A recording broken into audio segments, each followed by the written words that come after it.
This episode is brought to you by Ghost Patch. Ghost Patch is a law enforcement-owned and operated company specializing in patches, coins, and flex shields. Quality is top priority with low prices. They always offer free design work and never charge mold or setup fees. Stop letting the big companies rip you off and check out Ghost Patch at ghostpatch.com and ghostpatchcustom.com. Now to the next story.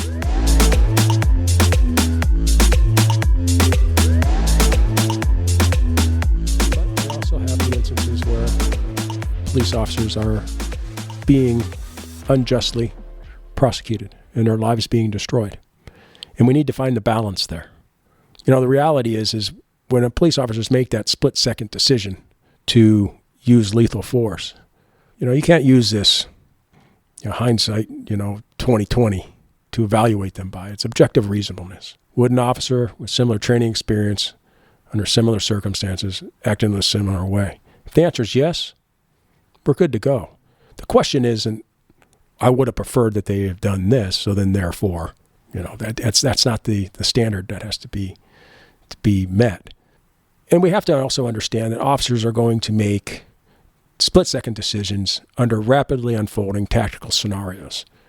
And they're not required to be right all the time or make the most perfect decision all the time. That's not the standard. Moving forward in this regard, officers need to hold themselves more accountable, ensure that their training, their mindset, and their vision of what their role in any particular incident is better evolved. But the community has to have realistic expectations too. It's kind of a reciprocated responsibility for moving forward from this point. The pendulum's going to have to swing and come back somewhere in the middle where we're talking about accountability and not grievances of people that don't like the police. It's no different than a professional athlete.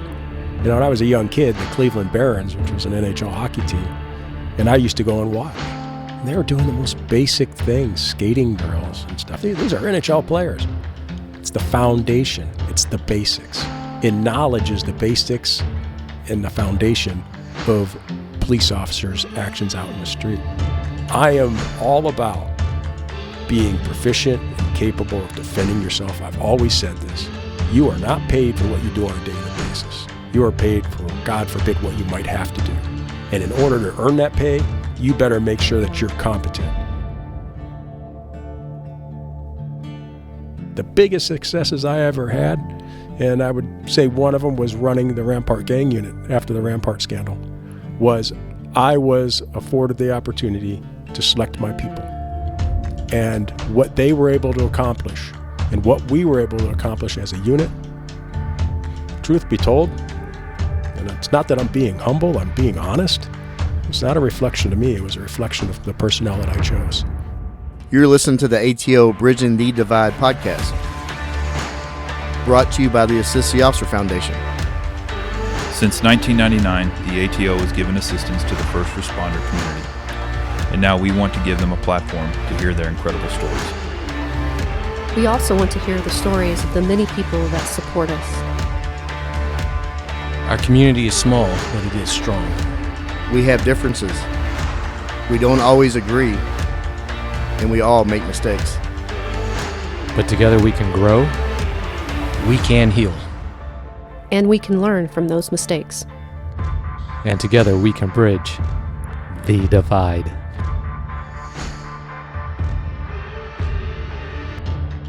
Threats to people in power are always a concern. Assassinations have changed the course of history throughout the world. Going back to March 15th, 44 BC, over 40 senators played a role in assassinating Julius Caesar. Or to the evening of April 14th, 1865, when President Lincoln and his wife Mary sat down in Ford's Theater to watch Our American Cousin. Assassinations change history. They change lives, and they can affect generations of cultures. The city of Dallas also has an annual reminder of what the death of a president can do to a city, as well as a country. We can analyze this history and the failures and break down the protections or lack of and learn from these disasters so they will not happen again. Today we're sitting with someone that has great experience in service and protecting. Over 3 decades of protecting and serving at one of the highest stages in our country, the Los Angeles Police Department. Rich in history, we are proud to sit down with former LAPD Lieutenant Jeff Wenninger. Jeff Wenninger, welcome to Dallas. Well, thank you for having me. It's a pleasure. Well, we just kind of spent some time with you before we sit down to do this, and with the inauguration coming up in less than a week, we want to really hit on some things. We're going to get to that, but before we need to start at the beginning of your story. Sounds good. Look forward to it. All right. Can you tell the listener where you grew up? Yeah, I grew up in Ohio. I was born to a teenage mother who ultimately made the decision to put me up for adoption. And I was adopted by my folks. Now, my parents, they wanted to have 4 children, one after another, 1 year apart. And they weren't having any luck. They were married for 12 years, and they were having a difficult time getting pregnant. So they looked into adoption. Well, lo and behold, as often happens in life, right at the time they got approved for adoption, my mother became pregnant with my sister. So they had my sister, my older sister, Holly, and they decided to go ahead and proceed with the adoption process because they didn't know if it'd be another 12 years before my mother was able to get pregnant again, if at all. So I was adopted, and then I have a younger brother who was also adopted, and he's half Japanese. And then my foster sister is black, African American. So I grew up in Kent, Ohio, in the Midwest in the 60s and 70s with a very interesting racial dynamic in my family. How did that go as far as you only knew what you knew? You were young and you were immersed in it, but you did mention you grew up in the 60s and 70s, much different time in our country. How was that? And I know we're going to get into later how it probably changed you to understand diversity more than most, growing up with it and growing it up in a challenging era. But how was that for you? Well, my father, he was a sociology professor at Kent State. And I can tell you that my parents, I don't have any recollection of them ever having a conversation with us about race or diversity or anything of that nature. They raised us through example. And Kent, at the time, was rather progressive for the time. But as I experienced things growing up with this diverse family, for instance, I recall going to the grocery store with my mother and all of us being with her, and a woman coming up to her and with a smug smile on her face saying, "Oh, how nice. All your children look so much alike." And my mother having the poise and grace to address that insult by not addressing it and carrying on and finishing what we were doing and proceeding on with our day. And those were the types of things that I often saw. And truth be told, the black community was generally on the south side of town, and they didn't frequent the restaurants or entertainment locations that most whites went to. And it didn't really occur to me until later in life that that's probably why my mother oftentimes would order food from restaurants, pick it up, and we'd eat at home. But it wasn't in the forefront of my consciousness. There was a family. We lived at what was called University Heights, just off the campus. And there was a university professor who was black and had a black family who moved in across the street from us. And he didn't last a year. And it's primarily because of, not of something overt, like a story that would hit the news, but it was just the subtle nuances of not being invited to things, the snark comments that are being made, looks that they may get. They ultimately decided to leave. And I remember how upset my parents were about that. So although I was exposed to it, I can't say that I was it wasn't a forefront of my consciousness. As I grew and experienced other things as a young adult, that I better understood race and racial dynamics in America that some of these things that I saw and thought to be normal actually weren't. Yeah, a lot more made sense probably of like why this was happening. Kent State's got a history too with the on-campus incident that happened out there. Yeah, May 4th, 1970. Yeah, 4 dead in Ohio. it was a wild time in this country. You had some challenges too, as a student and learning dyslexia. Can you tell the listener a little bit about that? Well, I think my experience with dyslexia was very challenging because it just give you some context. When I was in 5th grade, I was tested at reading proficiency of a first grader. And my mother, she would check in with my teachers and say, why is Jeffrey struggling to the extent that he is? And she'd be reassured that children often develop at different rates and Jeffrey will be fine. But I knew something was wrong. I couldn't read. When called on to read out loud, I'd oftentimes act up. So I would be dismissed from class because I knew that when I would try to read, my classmates would often snicker and laugh at me. So that experience created a desire in me to excel in areas that I could excel, and to actually probably work harder at excelling in those areas that I was strong in. I have a memory of sitting on the woodpile outside the house crying after school. And the reason for doing that was I tested so poorly on some national standardized tests. And my brother, who was younger than me, who happens to be extremely bright, tested better than I did. And I felt stupid. And my mother, she sought me out and found me. And we talked about it. And she said, listen, you have your strengths and your weaknesses just as your brother has his strengths and weaknesses. Your brother may be more academically inclined. However, can he play hockey like you? And, her point resonated with me. And that's where my focus was excelling in athletics, because I had a God-given gift athletically to excel in just about any sport that I chose to participate in. At that time, dyslexia there wasn't much research on it, or it wasn't really a thing. My brother, we graduated in 93. He had severe dyslexia, and he just recently retired Texas DPS after 25 years of service as a lieutenant in intelligence. He overcame it, and it's you clearly did as well. But at the time, there was not many programs, or it wasn't really as readily identified as such a problem in a learning environment. No, that's absolutely correct. I was actually quite fortunate. When I was in 7th grade, I had a reading teacher, and they had you divided up. It was like reading 1, 2, 3, and 4. 1 were the brightest kids, and 4 were the kids that struggled, and I was in 4. And my reading teacher, she asked me if I'd be willing to come in during my lunch hour to take some tests. And I said, sure.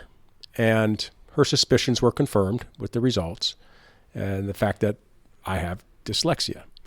And she said, well, I'm willing to stay here in the classroom during the lunch hour if you're willing to meet with me, and we will teach you to read as a dyslexic child.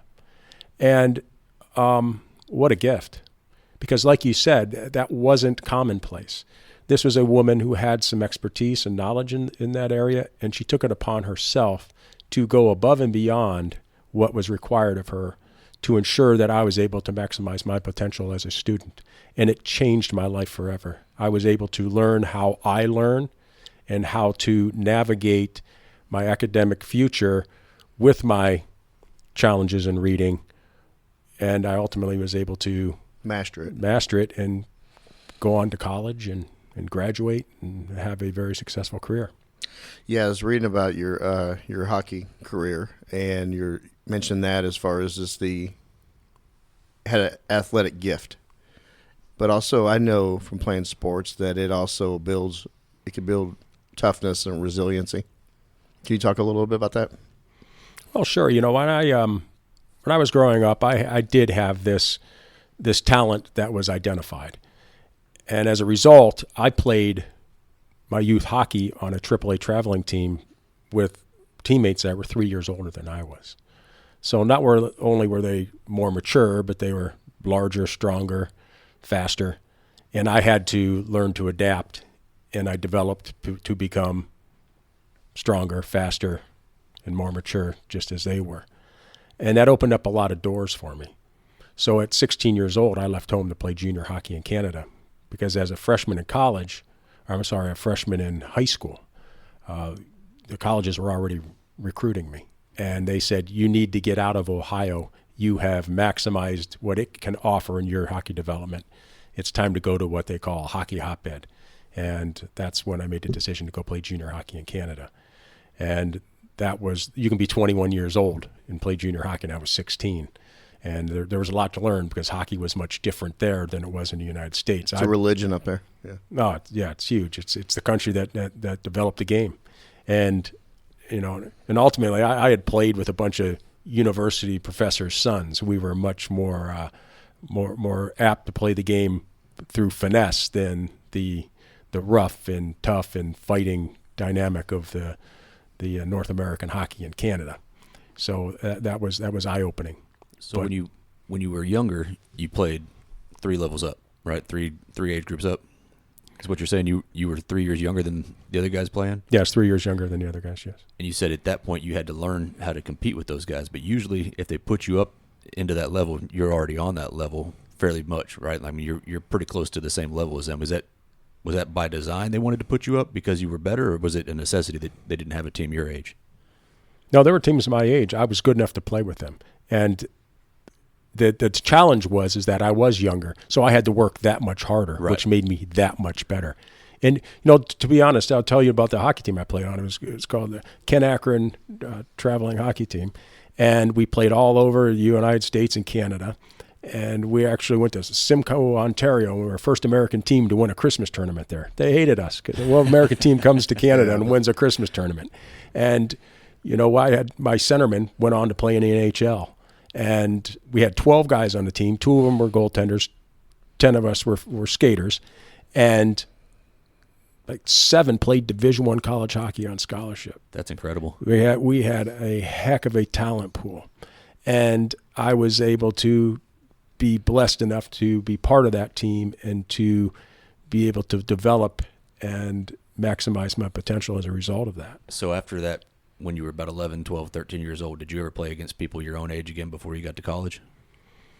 Well, I did play juniors in Canada, and then I didn't particularly care for the Canadian high schools, and I was also struggling with the loss of my mother. My mother passed away when I was 16 from brain cancer, and my family was grieving, and we were all grieving in a different way.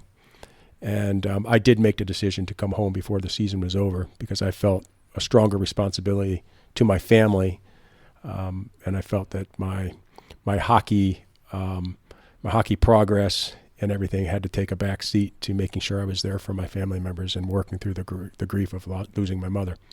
But the following year, I went and played in the United States Hockey League in Dubuque, Iowa, for the Dubuque Fighting Saints. And Jack Barzee was the coach. And he had taken the team from Waterloo, Iowa, and brought it to Dubuque, Iowa, back in 1980. And the 4 prior years that he coached, they won 2 national championships, 3 Calder Cups, and 3 regular season record championships. No pressure. Yeah. So we ended up actually winning the Calder Cup my year, and we took runner-up national championship. So he was amazing. And actually in law enforcement, the leadership lessons I learned from watching him, I carried on into law enforcement. He knew what made each one of us individually tick. And he was able to inspire each one of us in the way that worked for you as an individual. Yeah. And I'll give you an example. Our first game of the season, nerves were getting the best of me. I wasn't playing my best. And he comes over to me, puts his arm around me, and goes, "Hey, buddy, I hope you realize there's over 1 billion people in China, and not one of them gives a bleep about this game." And I'm like, he just put this into perspective, didn't he? And so he was able to calm me down and get me focused on my game by putting it in perspective, but also using humor. And the fact that he didn't use the normal tactic of yelling or screaming and trying to get you to play at your potential, he knew what was going to work for me and what I was going to respond to. And I tried to learn, I tried to use that lesson that I learned from watching how he motivated each one of us individually in my career as a leader in law enforcement. There is a psychology to it. I mean, I'm a big sports fan, and you could go back to the Bill Parcells days of the coaching. Just what works for you may not work for Danny, or work for me, or work for Ken over there, right? And you have to find out. You just can't be a fire and brimstone screamer at everybody and expect to maximize everybody's individual talents. Right. Doesn't work. It's any one of us that happen to be a parent. Same in law enforcement. My son, I have a 13-year-old son, and he's very much like me, and he's very different than me. And the things that motivated me to maximize my potential, not necessarily the same. And I, as a parent, have to navigate that. And you have to navigate that as a parent, as a coach, as a law enforcement professional. Anytime that you're in a leadership role, you have to have your finger on the pulse of the uniqueness of each person that you are responsible for in order to maximize their potential to have the collective good of the unit or the team or whatever you're talking about. I think a lot of leaders fell in that, though. I really do. I think a lot of leaders fell at that. We all are different. Everybody can recognize that, and what makes everybody tick is different. And then I think some leaders, they don't adjust to the individual. It's really interesting. Throughout my career, I'd go to these leadership, conferences and management schools and things as you promote. And they talk about how leadership can be taught. I've never subscribed to that to the extent that you cannot make an average leader into a great leader. You can help people learn to check the boxes and have some insight into the things they need to be doing as leaders. But those leaders, whether you're talking about athletic coaches or political figures, it's just an X factor. There's something you're born with. Not only that, but in the same way that people learn differently, leaders lead differently. And I think a lot of this teaching people how to be leaders, it becomes formulaic. And although there's some principles, I'm sure, that are universal and translate across everything, it just doesn't work that way to pick up a book and learn how to lead. Well, the key to a leader is, do you resonate with those that are looking to you for guidance? And it's very difficult to resonate with somebody if you don't come across as authentic. And if you have to be taught to check these boxes for considerations, you're not going to come across as authentic. We sniff that out pretty quick if you have the check off the box approach. And I know when you're looked at, the higher you go up, the many people that you command, they can sniff out a straight administrator type, as opposed to looking at somebody that, say, like, I was telling you, we just lost our chief, and he was really looked at as a cop's cop, right? And you have to look at because they can look at him and see themselves. Something I could be. If you're just a straight administrator and that's how you lead and that's how you manage, most of the people under you are going to go, I'm never going to be that. And why am I? They're going to walk up and they're not going to work for that person. So that, I would argue that you can't teach somebody to be a leader, but you can learn to be a leader. Through experiences. That's a little bit different, For right? sure. Yeah. Because you take what you want. You have to learn how to be a leader. Right. I like the natural born. There are some natural born leaders that from youth you'd see that they lead their group of friends everywhere they go. But in professional environments, you can see what you like, and what affected you, like you did with your coach, and took that forward. I don't think you could. I look at that as the same as I don't believe you can necessarily teach work ethic. I think some people that I've seen a lot of officers that had a certain work ethic as a police officer, to senior corporal, to sergeant, to all the way up to chief. And it kind of remains the same. It's like hard workers are going to be hard workers at whatever level they're at because they have it within them. In this police profession, we don't get bonuses for arrests more arrests, or we don't get bonuses, or you really don't even promote upon hard work. In the civil service, you take a test, then you go get interviewed by 3 people you never see again. It's not based on body of work. So I work ethic, I believe you cannot teach as well. Yeah, there's definitely parallels there. Yeah. I really think the key to success as a leader is there's different types of leaders. And the most successful leaders are those that actually possess the characteristics of all 4 types of leadership. So you have an autocratic leader, someone that can make a decision, does not need input from anybody, can make the decision, explain their rationale, and stand by it. And that takes a certain amount of gravitas and gumption to do that. And then you have to know when you have to be a little more democratic, where you want to have some sort of, compliance from the people that you're trying to lead, that everybody has an input, and we're going to have some type of consensus, I guess is the word I'm looking for. And then you have to know when to sit back. Now, if you're a leader and you pick your people that work for you, you want people that are effective and efficient and very capable.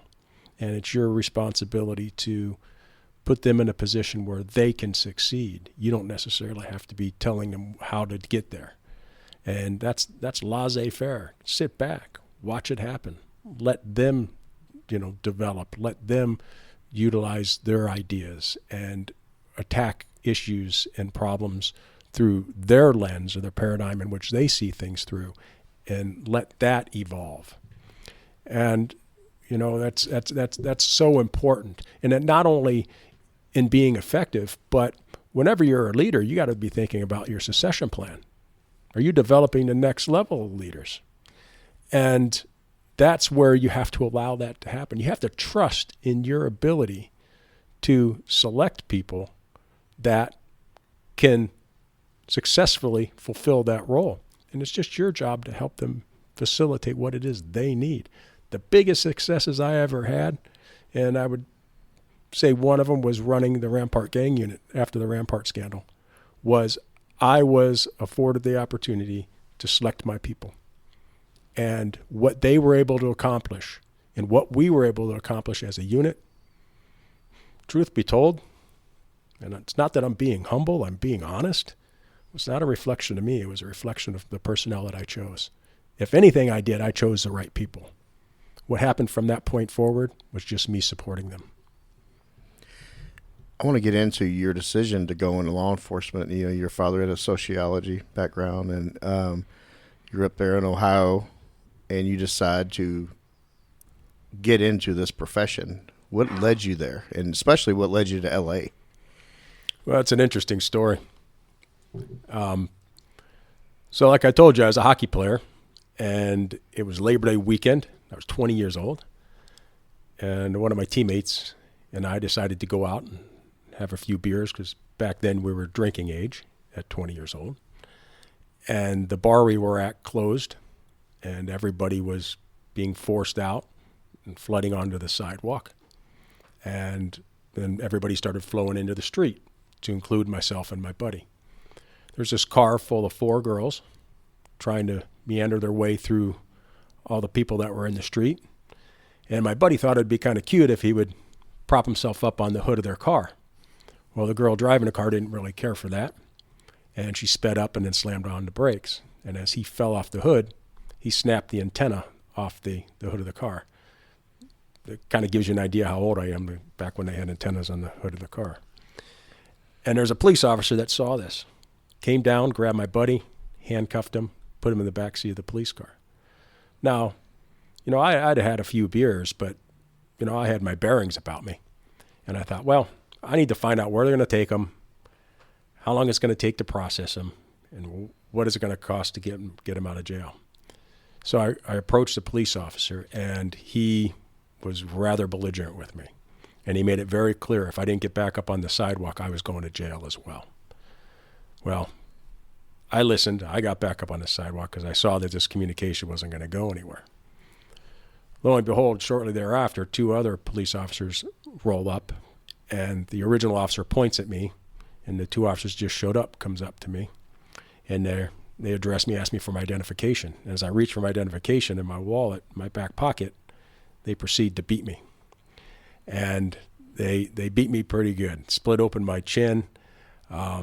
Next thing I knew it, I was handcuffed, going down to the city jail. When I get down there, I ask about the whereabouts of my buddy. And they said, well, we let him go. So I'm like, there's a ridiculousness of this. You know, my buddy gets handcuffed and thrown in the backseat of a police car. I inquire about how I'm going to be able to assist getting him out of jail. And I end up getting beaten and taken to jail. And I was charged with disorderly conduct, resisting arrest, and interfering in official business. And I'm like, this is crazy. So my father, I contacted him. He decided to leave me in jail. He wasn't too worried about me because he felt I could handle myself, but that I probably had a lesson that needed to be learned. And this was a holiday weekend, so this was a Friday night that I was arrested. I didn't go to court till Tuesday morning. And after I was released, that prior summer I had worked for the city water treatment plant, and I ended up having to spend all of my summer's earnings on an attorney because I refused to plead guilty to any of the plea bargains that they offered me. I took it all the way to a jury trial. And at that point, they offered me, if I was willing to sign this ticket for a minor misdemeanor, disorderly conduct with a $60 fine, they would drop all the charges. So I said, okay, fine. Well, as a result, I then started getting interested in law enforcement. And I started taking criminal justice classes and some sociology classes. And I ended up changing my major. And oddly enough, like a year and a half later, the City of Kent Police Department that arrested me, they had an advertisement for a corrections officer to work the city jail. Kind of as a joke, I applied. I got hired. That tells you, if there wasn't a bigger exoneration of that circumstance, or of doing any wrongdoing, it was being hired by the agency that actually arrested me. You spent holiday weekend there. Yeah. Right. So there I was, a civil servant working in the custody facility that I sat in for a long holiday weekend. Face. And it was at that time, I thought I just wanted to do something about this. I always respected the police. I always had the utmost respect for them, and thought they were actually quite cool, really. And the bottom line was, I felt I needed to do something to impact that. So I thought about going to law school. And my parents' best friend, who was our neighbor, she happened to be a judge. And I inquired with her about it. And she's like, you know, Jeff, I don't recommend it because you don't have the academic credentials to get into a coveted law school. You'll get into a factory, a law school factory, and you'll just be one of a million attorneys. So I don't recommend it. So then, long answer, but it was at that point I thought, well, maybe I can affect change from within. And that's when I decided to go into law enforcement.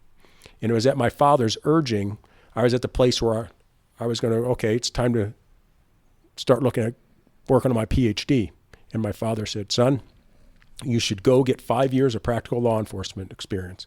It'll make your studies much more rewarding, and it will make you a much more credible professor, because I decided I wanted to be a professor of criminal justice moving forward. So it was at that point I started looking at large law enforcement agencies. And I tested with Columbus, Cincinnati, Pittsburgh, some suburbs of Cleveland.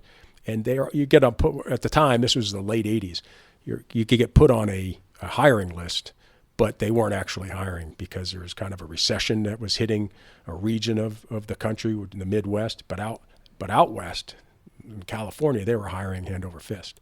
So I went out there with the intention on doing 5 years law enforcement experience in the city of Los Angeles and then returning home to finish a PhD program. Then you went to the Los Angeles Sheriff's Department? Well, initially I tested with both, and I was hired by both. And there was some experiences that occurred that made me choose to go with the sheriffs. My first choice was the LAPD. Robert Duvall in Colors, yeah, and Sean Penn. I remember watching that in college, and I just thought that would be a great job. I've never been one to want to sit behind a desk, and just the nature of law enforcement and the ability that you have to interact with people on a daily basis and positively impact people's lives really resonated with me. And I chose Los Angeles because of the challenges I felt would be associated with it. But I went with the LA County Sheriff's Department because when I was at police headquarters, prior to being hired by the LAPD, I had a sergeant come up to me and said, "Hey, I see that you got hired by the Sheriff's Department." And I said, "Yes, sir, I did." And he goes, "You're a fool if you don't take that job. We used to be better, but not anymore." And also, when I was going through the sheriff's testing, I met a candidate who said, "My father is a retired sergeant from LAPD. He wouldn't even let me apply with LAPD." And I said, "Really? Why?" And he says, "Why don't you come on over and have a beer? You can talk to him." I thought, well, better hear, from the horse's mouth. So I went over and I met his father, and he was disgruntled, and he didn't have a lot of positive things to say about Los Angeles Police Department. So I thought, this There's may something be to this. Yeah. You got two insiders, essentially. Is this really the environment I want to go into? And I chose to go with the Sheriff's Department, which in hindsight probably was the best move initially, because the largest population community I lived in was about 62,000 people prior to moving to Los Angeles. So I needed some time to just acclimate to living in that metropolis. The crime was something I had never seen before. The diversity and various cultures and ethnicities was something I'd never seen before. And it was going to take me a little bit of time to get comfortable in that circumstance. What year did you actually go to Los Angeles PD? I went to LAPD in 1993. A lot going on in the 90s in LA. And it was coming on the heels of, the Rodney King incident happened a little bit before that. Once you finally started, what did you think of that crime? And it was probably like drinking from a fire hose going into that. Well, when the Rodney King incident occurred, I was an LA County sheriff. And when the riots occurred, I was a sheriff. And I was deployed down to Firestone Station, which is just adjacent, just to the east of 77th Division, where riots actually broke out at Florence and Normandy. And let me tell you, I was still very green, and I had never seen anything like this before. I was at a Tony Roma's having dinner, and this was before you had cell phones and pagers, and they're watching the news, and they're saying all LA County sheriffs, all LAPD respond to your divisions of assignment. So I went home, packed my stuff, and headed into work, where I was sent down to Firestone Station. And I didn't come home, I think, for 2 weeks. The riots went on for about 6 days. And then we had this huge backlog of arrestees going through the jail system, where I spent the rest of those 2 weeks working the jail processing all of these people. But what I saw in the streets was just amazing. I remember when we loaded up on to an LA County Sheriff's bus, which is clearly marked, and we're all in our riot gear. And rather than go through the center of town down the 110 freeway, we took the 710 freeway, which is just east of the city, and we came in from the east westbound. That was to try to avoid some of the most volatile areas. But once we got off the freeway and we were driving through the streets to get to the Firestone Station, I was just amazed at all the looting and what I was seeing. And not one person flinched or hesitated when they saw a bus full of sheriff's deputies in riot gear. It really spoke to how they viewed us as law enforcement officers, and it really opened my eyes to the real problems in law enforcement with the relationship between the cops in the community they serve. Yeah. So did you make a decision, like, after experiencing that, what finally got you to go to LAPD? Well, I was in the sheriff's department, and generally speaking, the process would be go through the academy, which I did very well. In the academy, where there's 157 recruits, we graduated 107, so essentially a third washed out. And I graduated as the honor cadet. I got the certificate of merit where I scored a 98.7% academically. I was number one in the athletic and physical fitness standards, and number two in firearms. And I was chosen not only by the instructors but by my peers to represent the class 274 of the Sheriff's Department as the honor cadet. But then we had to do, generally speaking, it was a year in custody. Well, during my year in custody, there were some budget constraints. And the way the Sheriff's Department is designed, you have a lot of contract cities who, because of their budgets being constrained, were limiting the number of deputies they wanted working those particular communities. So there was a slowdown on getting out to patrol. And deputies were doing 5 and 6 years in custody. And let me tell you, I'll be honest, that's like doing a jail sentence of your own. It's a very toxic, complex, complicated environment that you're working in, and it just was not something that I wanted to continue to do. At that time, I still had that 5-year goal to go back and to pursue my academic desires, and ultimately it would have been too much to stay there. I wouldn't have gotten the experience that I wanted because I wasn't going to see the streets before. So LAPD has they have an iconic uniform and the badge. And once you finally got in there and put that on, what did that mean to you? Well, I felt like I was in the right place because that's really where I wanted to go initially. And you're right. There's something to be said about the badge, the uniform. There's just the mystique. LAPD. A lot of history. Oh, they developed SWAT, and which TV shows have been made after them and movies for years. Yep. I mean, we all watched that stuff growing up, and it really was.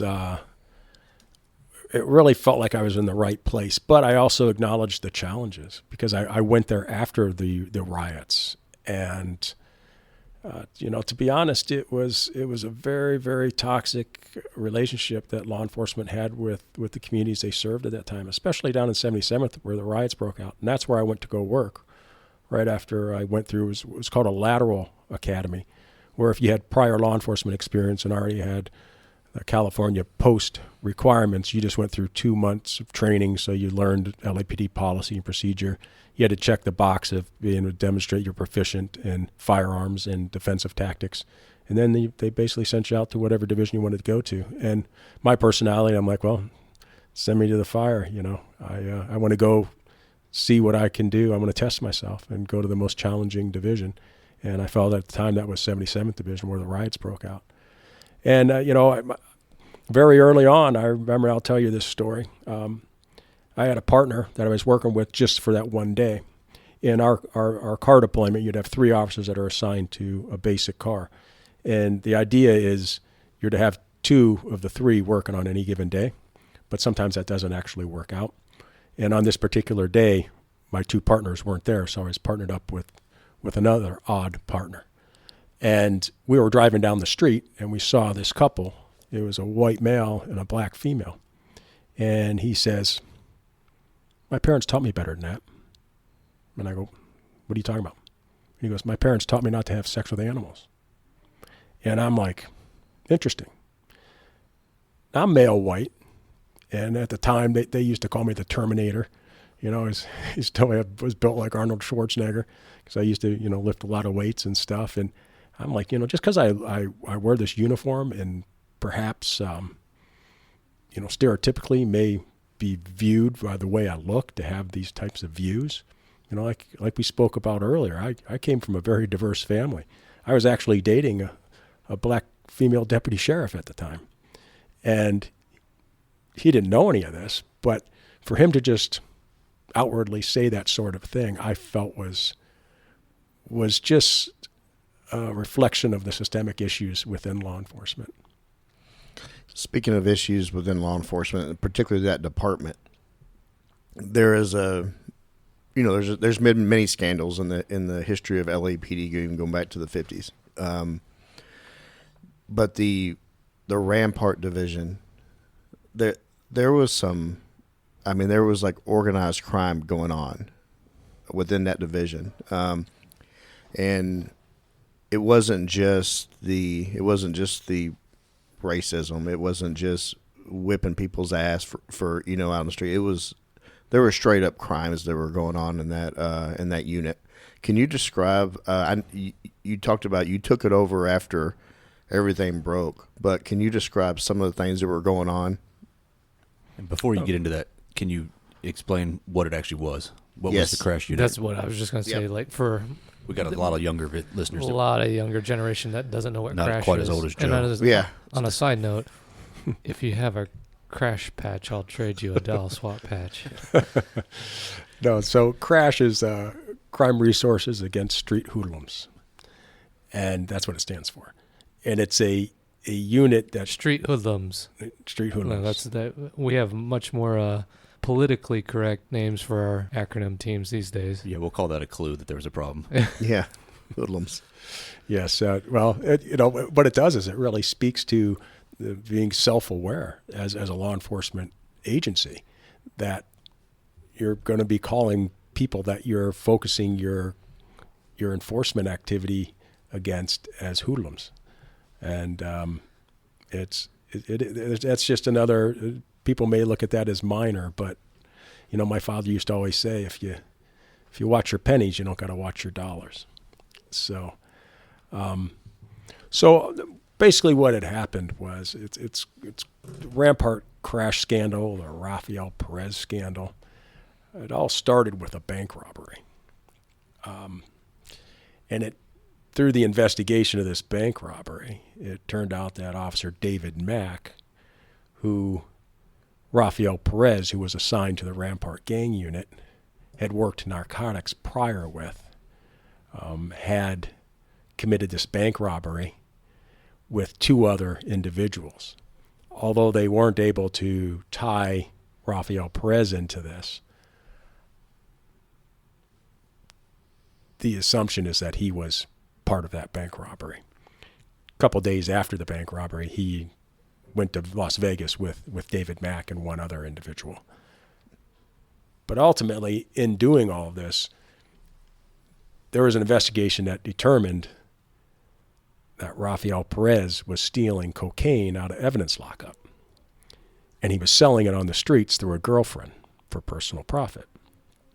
And we're not talking a little bit, we're talking pounds. Yeah.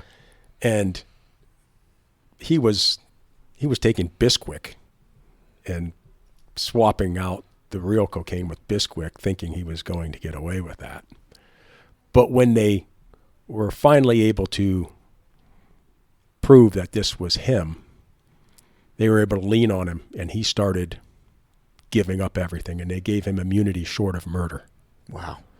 And he started rolling on shootings that he was involved in, where they planted the gun to justify the shooting, excessive force incidents, selling the cocaine, drinking on duty, you name it. These guys were doing it. It was basically they were their own gang. Well, they really were, and it's not really surprising. And it's something that I had to address when I took over as the officer in charge of the Rampart gang unit. So prior to me taking over, the way you got into the gang unit was you had to be Jumped in. Yeah, you were jumped in. You say someone had to vouch for you. This guy's a good guy, and then they jump you in. It's no different than what the gangs do. What they do is they pick people and their kids in their community that are susceptible to their indoctrination and influence, where they're not going to betray the gang and they're going to put the gang above everything else, and they become part of the criminal enterprise. And really, the gang unit under Crash operated very similarly to that. And that was really what was going on. You had a gang within the police department that was fighting the gangs out on the street by whatever means necessary. And therein lied the problem. And that's why we had to go under this DOJ federal consent decree. Yeah. Was because the reality was this, guys. It was successful. It worked. Crime was down. The seizures were up. Yes. So the leaders of the organization and the supervision and oversight, they weren't asking the questions. How is this possible? How are we accomplishing this? They like those Comstat numbers coming in. Right. And they allowed it to happen. No one asked the questions. And that's what the ultimate problem was. So it wasn't just that unit. They ended up disbanding all crash units. And the problem is you can't, in that environment, police effectively if you're not addressing violent gang crime, which takes expertise and knowledge. So they then developed a whole new structure, and they developed, it was called the Gang Enforcement Detail. And then they had the Narcotics Enforcement Detail, which worked directly for the captain. And then I was put in charge as the officer in charge of the Gang Enforcement Detail. And that was totally brand new. I mean, like they wiped out the crash unit, and they started this up. Yep. As a result of this, basically criminal enterprise being broken up. I've seen the actual pictures of Mac and Perez in Vegas and partying and the suits they had on, and I've heard stories about actual commanders going over to the Rampart division trying to get in. And they can't get in because they've changed the security. Yeah, they're getting turned away at the door. And there was I believe there was a lot of commanders that were aware that there was some stuff going on, but like you said, the results were there, and it was kind of turn a blind eye to it. There was also some ties in with Death Row Records and the whole Suge Knight. rap culture there as well. I mean, we're making it sound like it was a small group of officers that were bad apples, but like you said, it was like a own subset of culture there that had its way in that division. Well, that's really how it all broke. What happened was there was another officer that Perez and Mac were friendly with, and his name was Kevin Gaines. And Kevin Gaines and Frank Liga, who was a narcotics detective, got involved in a shooting. Yeah, it was a road rage situation where Mac brandished a firearm and pointed it at Liga, and Liga, in defense of his life, shot and killed him, not knowing he was a police officer. And as a result of that, Perez stole cocaine out of evidence lockup that Liga had booked. And the theory is that he did that to cause Liga problems for killing Officer Gaines. Mm-hmm. Have you ever read that book, Labyrinth? Yes. With Randall Sullivan? Mm-hmm. Did you know him? Yeah, I know all those guys. Yeah, yeah, that's a great book. I've read it twice. I think it's on the shelf. Yeah, for the listeners out there, and especially a lot of young officers that listen to this, they probably have seen or heard of the movie Training Day. They've watched or heard of the show The Shield that Vic Mackey was the head of it, and this incident kind of kicked off movies like this because they're part of Hollywood, and it's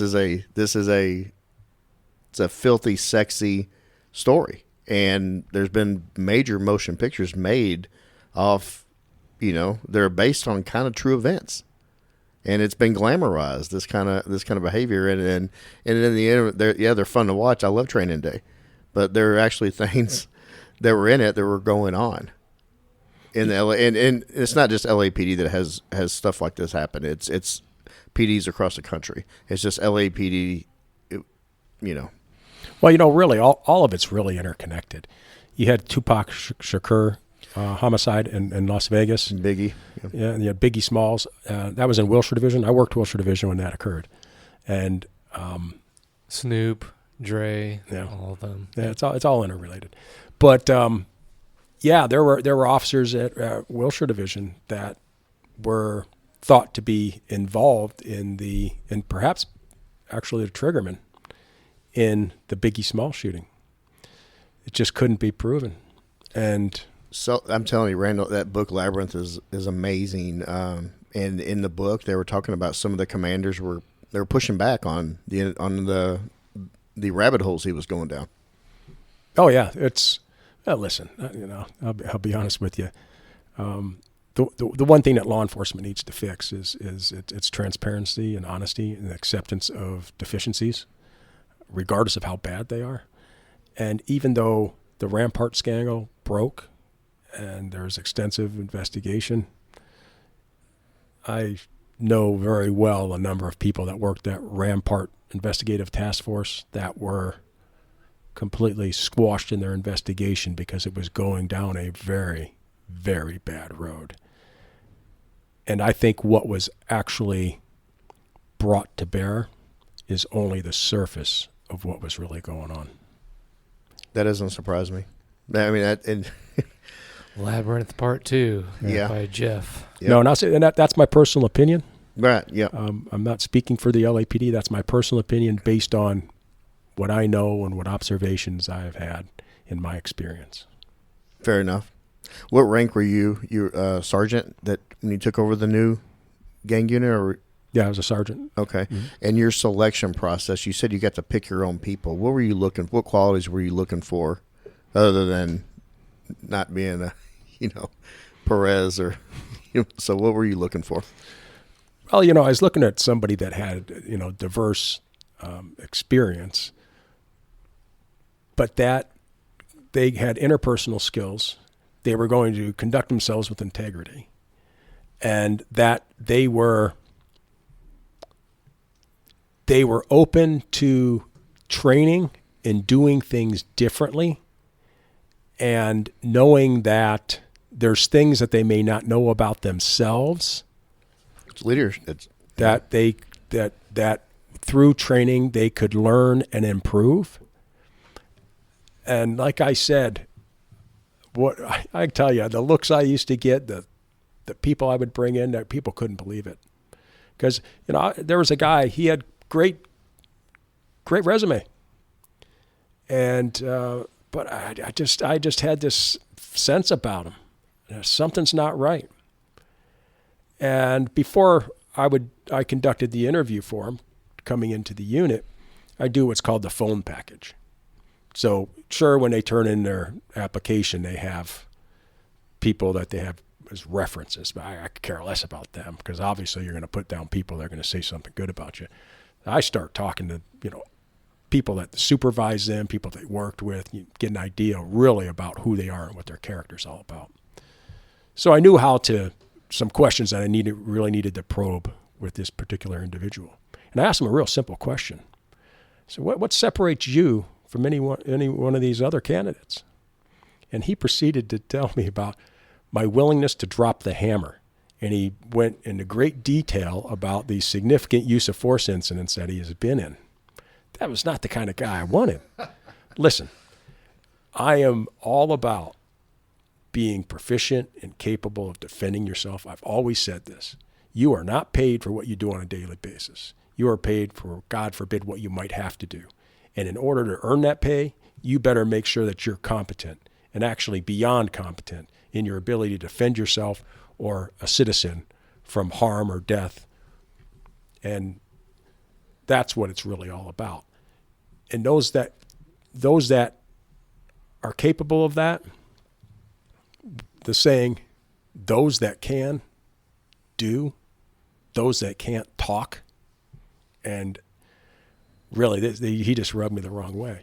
And actually, he didn't get in the unit, and which luckily was a good thing, because I got a story down the road that was even much more concerning that he was involved in.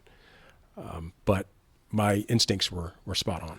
Well, yeah, but you also, what happened with the dismantling of that unit, why it was dismantled, and it was you were put in a position to build it back up, and you had to have guardrails. You couldn't let people infiltrate what you were trying to build to where it would even go back near what it was. You just couldn't do it. No, it wasn't even about going back near where it was. Yeah. It couldn't even come close to reflecting it. It had to be a whole different culture, a whole different mentality and mindset, and then actually a completely different way of measuring success. I know you're really big into your troops understanding basic law, because a lot of what we do out there is It is basic. You start with the basic, and then you learn the more difficult cases, and you could have in your tool belt to use for the circumstance, right? You had like basic law, Wardlow versus Illinois. You were big on knowing the basics. That is something that street cops use all the time to contact people. Why is that so important to you? Learning the basics, that way you have that in your tool belt. That way you don't have to work backwards and start cutting corners when you do actually have laws and policies that would fit what you're doing. But a lot of people just aren't educated in the basics. Well, I've always said that the strongest tool that you're going to have in your box is what's between your ears, because that knowledge is going to dictate what your actions and conduct and behavior should be in particular circumstances. So that's where it all has to begin. It's no different than a professional athlete. You know, when I was a young kid, the Cleveland Barons, which was an NHL hockey team, they would have their training camp at the Kent State hockey rink. And I used to go and watch. And they were doing the most basic things, skating drills and stuff. These are NHL players. It's the foundation. It's the basics. And knowledge is the basics and the foundation of police officers' actions out in the street. So I emphasized that to the point where I required officers in their reports to cite the case law that gave them the authority to do what it was they were doing. And it's because all too often, when I was a sergeant, just a field sergeant before I took over the gang unit, I would have officers come to me with an arrest and explain to me the circumstances, and they couldn't even articulate how they got into the pockets of the arrestee, or how they didn't even understand that their detention was completely illegal and that the fruits of the crime were worthless, and we were just going to have a nice evidence report that we were going to be booking. We're going to be kicking somebody out the door for insufficient evidence, 835B1. So I know it is what it is, but that was my experience. So knowledge is huge. And listen, when I was in the Sheriff's Academy, like I told you earlier, I graduated with 98.7% in academic average. And people used to make fun of me because I studied and I studied and I studied, because my goal was to get 100. I actually failed at my goal. And they said, all you need is a 70% to pass. My badge is going to say deputy just like yours does. And that just never resonated with me. It's about knowing everything you need to know and more. It protects you. It really, knowing the law and what you can do and what you can't do ultimately can protect you from getting in trouble and fighting for your own life in a court of law. A lot of people, they write reports to get past a jail sergeant or move on. They don't write their reports for a defense attorney that's high priced, knows the law, and knows all the smoke and mirrors that he can throw at you. If you know the basics, it can get you a long way in protecting yourself and your career. Right. The other thing I did too is I required every one of my officers that were selected to the gang unit within a year to become court-recognized experts in the gangs they were assigned. That's very good. And I mean, seriously, if you think about it, it was shocking that wasn't the practice beforehand. Because when you're writing your reports, you have to be putting in there your insight and knowledge of the psychology of the gang and, the customs and traditions of the gang and how it all of it comes into play, especially when you're talking about gang enhancements and things like that. A lot of officers know what they can do. They just can't articulate why they're doing it or what they need, how to articulate the law. Like, imagine being on the stand. You got the family sitting out there. Some of them might be mean mugging you, the suspect's family. You got 12 people staring at you, and you got a judge, and you have the prosecution and other people milling about. And somebody asks you, Officer Wenninger, you've made a lot of arrests, correct? Right? Matter of fact, you arrested my client.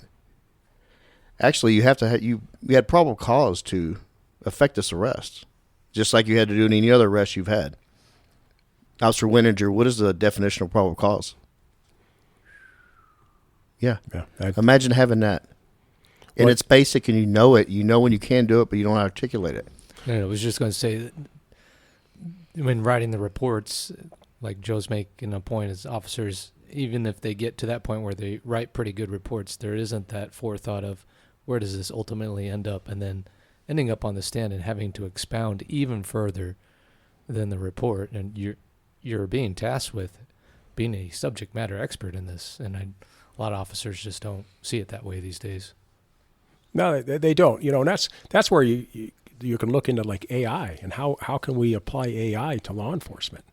You know, there's a lot of benefit of using AI. So like AI can be on your computer while you're conducting an interview of a suspect or an arrestee, and it can be prompting you to the next question because it has predictive. Yeah. It has the predictive, knowledge that so you don't fail to ask certain questions. Or if you're interviewing somebody for something you're not quite as well versed as you'd like to be in, it can take you the direction you need to be going in based off of what's being said. So there's all kinds of room for AI in that regard. But it's really, if you look at studies about education and law enforcement, it's huge. And it's not just about getting cases filed and having prosecutions and convictions. It's about how you perform out in the field. So there was a recent study that was done between two middle-sized law enforcement agencies here in the United States, and they looked at the educational level. Where I'll tell you, the LAPD, you need the equivalent of a GED to get hired. And so they looked at people that had high school educations versus people that had 4-year degrees. And they looked at how many detentions did they make, how many searches, physical searches of the person they make, and what was their use of force history. And what was unique was that the number of people detained, regardless of educational level, was the same. Searches, same. Use of force, for those who were more highly educated, significantly lower. And it's not, and I'm not sitting here telling you that you have to have a 4-year degree to be a cop. That's not what I'm saying. But one thing that I did was that I ensured that the people that were working under me were unbelievably educated in the expertise level that they needed for the functions that they were going to be performing every day in the field. So I knew that they were going to be performing and acting more confidently and then ultimately more appropriately.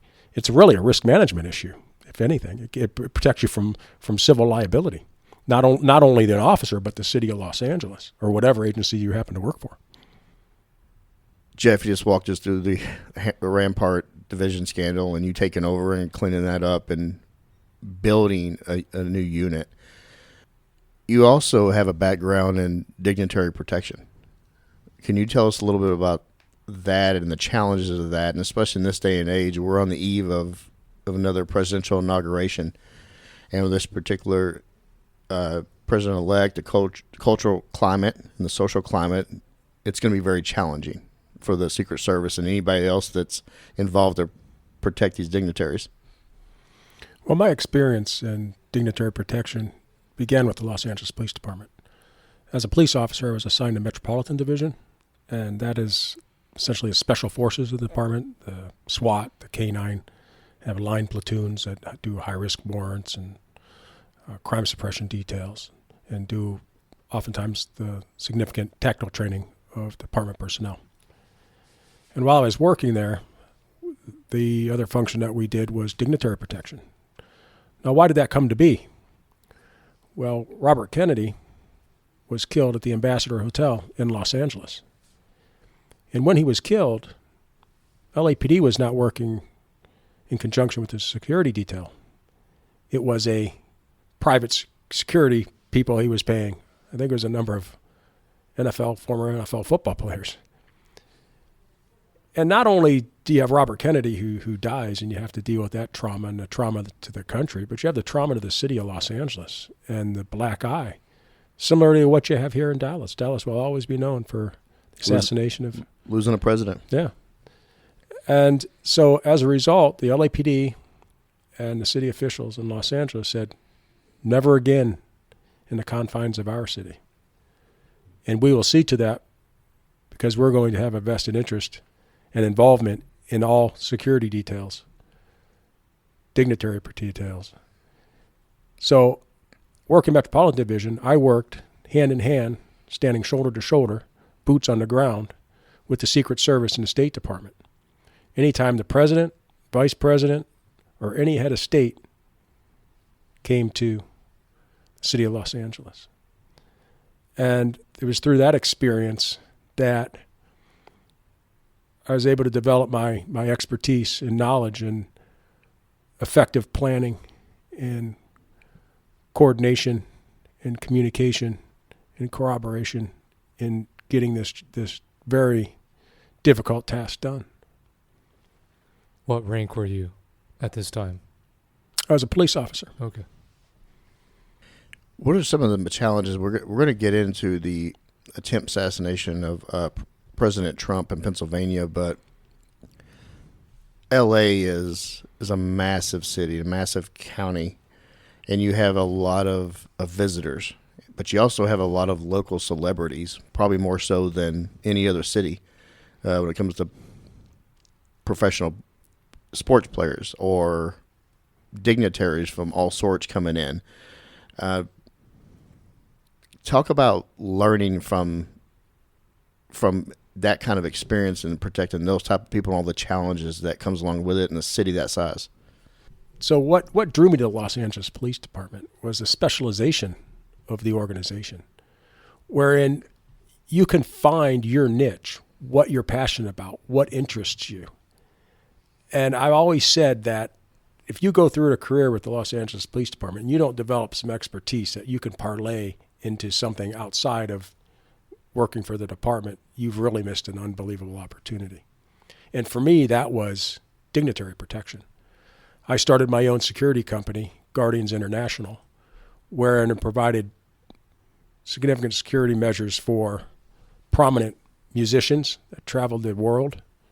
And I oversaw those details, doing the advance work for the travel, the overnight stay, and the concert venues for some of the most renowned musicians. And I also did stuff for like Sandra Bullock and Jesse James' wedding. I worked the security detail for that. And actually, at times I found that those details for the celebrities were sometimes actually more robust and more insightful and more deliberate than what I am recently seeing with the Secret Service.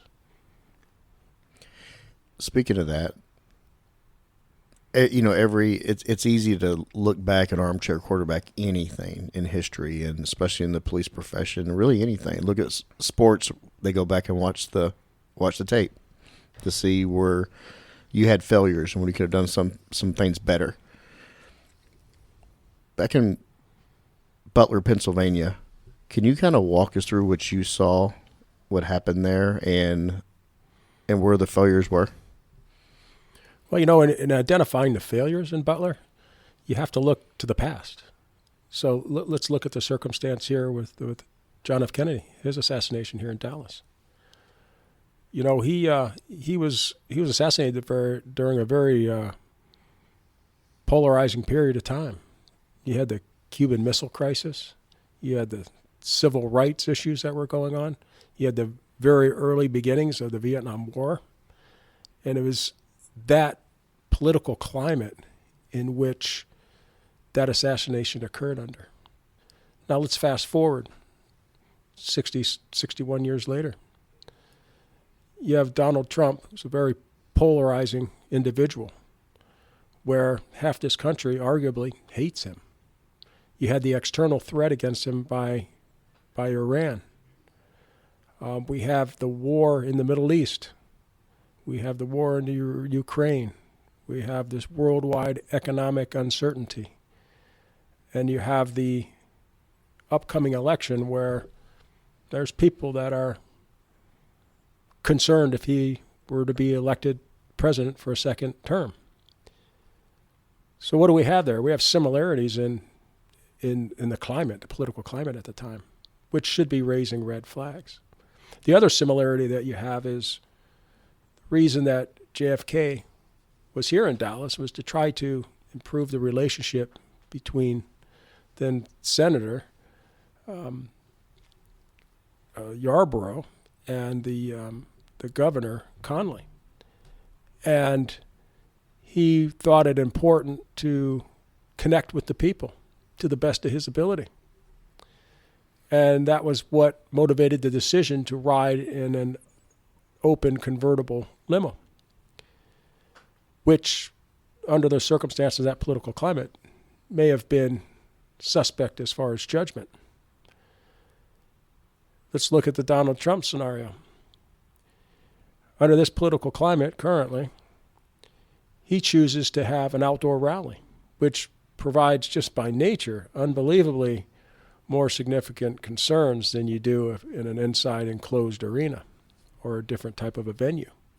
But he chooses to do that because the people that support him tend to like that environment, one that's more conducive to a tailgate type of environment and an atmosphere.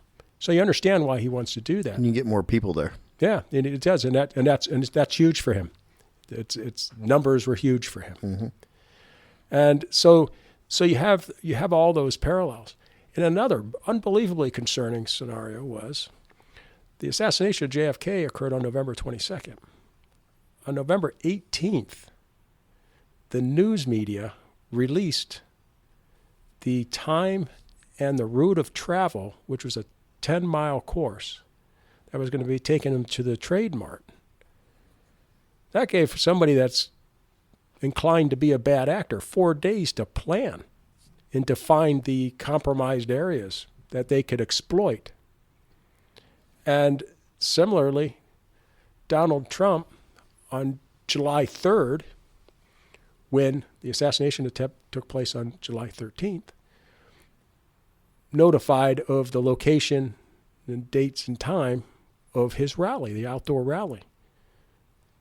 The individual that attempted to assassinate him on July 6th Googled the location and then actually visited it on July 7th. So these are things that should be commonplace, that you hold your cards close, where you don't allow people that are inclined to be bad actors the opportunity to exploit the weaknesses by giving them information in order for them to perhaps create a scenario where they're able to breach and defeat your security measures. And I think there is a trade-off with there, because obviously this is all for publicity. And in order to get those numbers, and you say, for example, Trump with the crowds, there has to be some kind of transparency on logistics with locations and times and whatnot, so that we can draw those crowds to these places. But therein lies a problem with, like you said, operational security and how much information is being revealed. And that just puts more of a burden on these security details or dignitary protection details to mitigate all those risks. So just jumping back a little bit, when did you do the dignitary protection for LA? When you started? Late 90s. It Late would have 90s. been during President Clinton. Okay, so from the 90s and then in your transition into the private sector, what were some of the main challenges for dignitary protection then? And then what do you see for today? Are they still similar, or is there even more challenges, or have they changed? Well, there's challenges that will always be the same is the coordination of developing the actual security plan, because it involves more than just the Secret Service. There's a number of agencies that are going to be involved, and it has to be an elaborate, detailed plan that is put into place where communication is key. And that has always been a challenge, and that ultimately was the main thing that went wrong in Butler, Pennsylvania, was the communication. You had local law enforcement failing to communicate their observations of an individual who they perceived as a potential threat up to 100 minutes before Trump took the stage. That's a huge, huge problem. And so that's always going to be the same. But what has really changed significantly over time is the technology and the internet and social media. in Butler, that individual, he scouted the location with a drone. The fact that the Secret Service was not aware of that, didn't have a way of detecting that sort of thing, is concerning. Did you have that issue back in the late 90s? No, you didn't. Because so the failures that you have here, it's not just about recognizing or what I call unnecessary vulnerabilities. And yes, I agree with you. Ultimately, Donald Trump's going to decide the venue that's going to be at. Absolutely. Now, to your ability, when you're sworn and responsible for his protection, you're going to try to influence that to the best of your ability to make it as safe as possible for him. But if he decides to go in a direction contrary to your suggestions or recommendations, you have to be even more robust in your planning to offset those risks and those identifiable threat areas, which clearly just did not happen in Butler. And I acknowledge that there were other things going on in the country, not only in the country, but in Pennsylvania. Yeah, so you're talking about resources. So if it's more robust, that means more resources are necessary. Yeah, absolutely. But with technology, we have what they call source or resource multipliers. You don't necessarily it doesn't have to be done necessarily with a large number of personnel. It can be done through technology, monitoring an area with one person controlling a drone, scouting things out. I mean, there's just all kinds of opportunities through technology. It's just so robust. We could sit here the rest of the afternoon talking about everything that you can use. Well, why don't you just list a few for the listeners so they have an idea of what this field is you're talking about as far as multipliers? Well, it's the type of multipliers that you can use is like the drones, like I had mentioned. There's technologies with the crowds as they're coming through. Instead of having people have to empty their pockets because the magnetometer is going to go off because they have keys in their pockets or an excess amount of change and stuff. They're actually intelligent enough where they have logarithms where they can identify whether they have a knife or a gun. And these are used oftentimes in sporting events or in school violence and stuff. It's much more robust and it's much more effective and efficient, where you're not requiring a big slowdown of everybody that's going to be attending an event or entering their school for the day to empty their pockets. It will actually identify. It will tell you where it is, whether it's a small of their back, it's on their hip, it's in a chest holster or whatever you may have. So it's things like that can make you more efficient and require less personnel that can be utilized in more effective ways.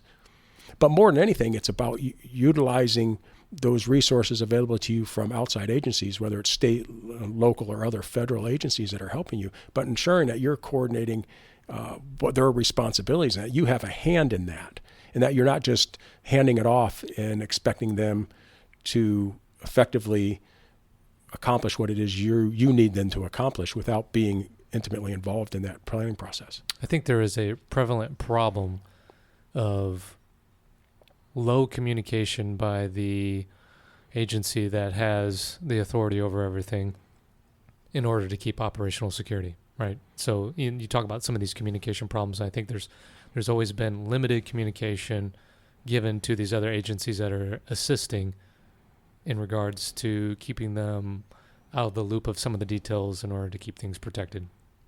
That's true. But where the real concern for me is, okay, you have Butler. Understandable. No organization's perfect. No single individual is perfect. You're going to have times when you are going to have things that you're going to want to improve upon. I've never seen any tactical scenario or, plan for an event that when you look at it and evaluate it, you don't say these are things that we could do better in the future, and confronted with the similar circumstances, we will make these changes to prevent this from occurring again. Then what do we have? Just over 2 months later, we had that incident at the golf course. Yeah. And that to me was almost even more concerning, because if there wasn't a wake-up call on July 13th in Butler, Pennsylvania, I don't know, what is a wake-up call. in the fact that you had, through the investigation, we know that this individual had multiple phones, and by doing the investigation on those phones, they know that he was there for 12 hours and that he had been there multiple times and multiple days before. He had lists of locations that Trump goes to. And this is what I'm talking about when it's unnecessary vulnerabilities. After that occurred in Butler, you have a kid, essentially a 20-year-old young man with no expertise, no military background, who is able to penetrate the perimeter on this, obtain high ground with a rifle, and take multiple shots at the president. And it's not just about protecting the president. We had one individual, a former fire captain, that was shot and killed as a result of this suspect, and 2 other people that were critically injured. So it's when you're talking about these security details, it's not just about the protection of the principal. Exactly. It's a protection of the public. And everybody there. It's a public venue. Yeah. And it's unbelievable. And then to see something like that where he's going golfing, maybe go to a putting green in your living room for a little while. They do make simulators these days, pretty big ones you can use. So I mean, it's just and like you said, there's a balance, but wow, this balance is way out of cattywampus if you ask me. If he's going golfing with that low of a threshold of a pre-sanitation of the location where somebody's hiding in the bushes for 12 hours prior to, and no one has any clue. That's a failure. Were you watching when Trump went to the stage in Butler? Were you watching that event? I was. What crossed your mind whenever all that happened? I got to tell you, my experience working with the Secret Service, I've got nothing but the utmost respect for them. They were nothing but professional, proficient, and very thorough and complete in their tactical plans and how to address every one of the multiple details I worked with them. So when I saw that, I thought this can't be happening. I thought that Trump was up to some production, that this was some type of, attention-getting thing, because it just didn't seem possible to me that this could happen. Now, shortly thereafter, the reality of it all started to sink in, but it was just so impossible because of the experience that I had to think that it could be so deficient that somebody could attempt to kill him in this manner. Now, I've always said, and the one thing that I learned from working together protection, if you've got somebody that's intent on killing somebody and they're willing to die themselves, that's a really tough task to try to prevent from occurring. But the manner of getting a gun in, pre-staging the gun and getting to that rooftop, and that's not like driving a van full of bombs into a location, and those are 2 different things. The shots being fired at him should have never been able to occur. There were catastrophic breakdowns, not just at one level, but at multiple levels. And that's why we have multiple levels of security, because sometimes something may not work, but we're going to have the soft landing because of the layers. We definitely need the layers. Yeah, and then I was actually in the process of packing up to move, and Danny texted me, says, Trump shot with a question mark. What? So I looked it up and then turned on the TV, and I kept seeing the replay of him going down and then getting up and pumping his fist, fight. And I just couldn't believe what I was watching. It was surreal seeing that. The interesting thing about him standing up and going fight, that's the last thing those Secret Service agents wanted him to be doing. Exactly. And even and that's what, when we talk about the challenges, you're talking about the challenges of protecting an individual that has this type of makeup. I mean, I got to tell you, I'm impressed with anybody that after being shot at like that stands up and goes fight. There's something about this individual that's quite unique. There's not many people that would be like that. But that being said, that's the last thing that the Secret Service wanted. It made it impossible for them to use their bodies as barriers to protect him. His actions exposed himself even further to potential threat. because you don't know if there's just one shooter. There could be multiple shooters. I mean, once this happens, you don't know the scope or the severity of what actually has been planned to occur, and you have to have your head on a swivel and take care of things. And that's where people always say you're quite critical of law enforcement. And I said, I am, but it's because I love law enforcement. I want law enforcement to be successful. So like when I saw in New Orleans, I saw some video that came out, and it was posted on LinkedIn. And you've probably all seen it, all three of you, where you had about a dozen cops in uniform standing on a corner. Yeah. And obviously when he started driving down and things started happening, they all run. And it's enough said. Basically, like, look at the courage of these cops. The cops run towards the danger while everybody else is running the other way. I don't know, guys. I saw something different. I saw a gaggle of officers that had their back out to the perimeter, standing around not doing their job. And through the investigation, you know that this guy, an hour prior to driving down that street and running over and killing 14 people, he went out and he placed strategically 2 coolers full of explosives. Now, if these officers are walking in pairs in coordinated areas that they're responsible for monitoring, keeping their head on a swivel, would have they perhaps seen him take the cooler and leave it and walk away? Suspicious activity. Investigating that could have thwarted this whole thing. Or you just see the cooler. You're suspicious package. It could have changed the entire dynamic of that environment where he would not have been able to do what he did. And so I saw it as an unbelievable failure, not something we should be proud of running towards the threat. Yes, they were courageous, but you know what? We can't hijack the realities of the areas that we need to improve upon by exploiting this courageous act. There's nothing that will move me any more than law enforcement officers running towards the danger. The images of the fire department and the law enforcement officers on 9/11 running to essentially their graves and knowing the potential dangers and circumstances. There's nothing will move me any more than that. But, you can't use that to hide behind the realities of the deficiencies that occurred, because let me tell you, that was an absolute nightmare in New Orleans, completely avoidable. Well, they also didn't deploy certain barricades that they actually had in stock. Well, oftentimes we don't learn from the lessons of other organizations. Law enforcement is very insular. Insular in the extent that it's like, if we don't think of it or come up with it ourselves, then nobody really cares. And I see failures of law enforcement agencies now from the lessons we learned over 20 years ago in Los Angeles when we were under the consent decree, and the whole purpose of during the time I was running the Rampart Gang Unit. You look at the Memphis Police Department beating of Tyree Nichols, when they beat him to death, and the things that I saw there, I'm like, how is this happening? You have these guys out there not wearing a uniform, wearing hoodied sweatshirts, nothing identifiable on them. They're wearing their gun belts and stuff, but they're just running rampant. And one of the things in the Rampart Gang thing under the consent decree was we could not deploy in anything other than uniform unless you had bureau chief approval. And when you did that, you had to have a tactical plan and a rationale for why you needed to have that.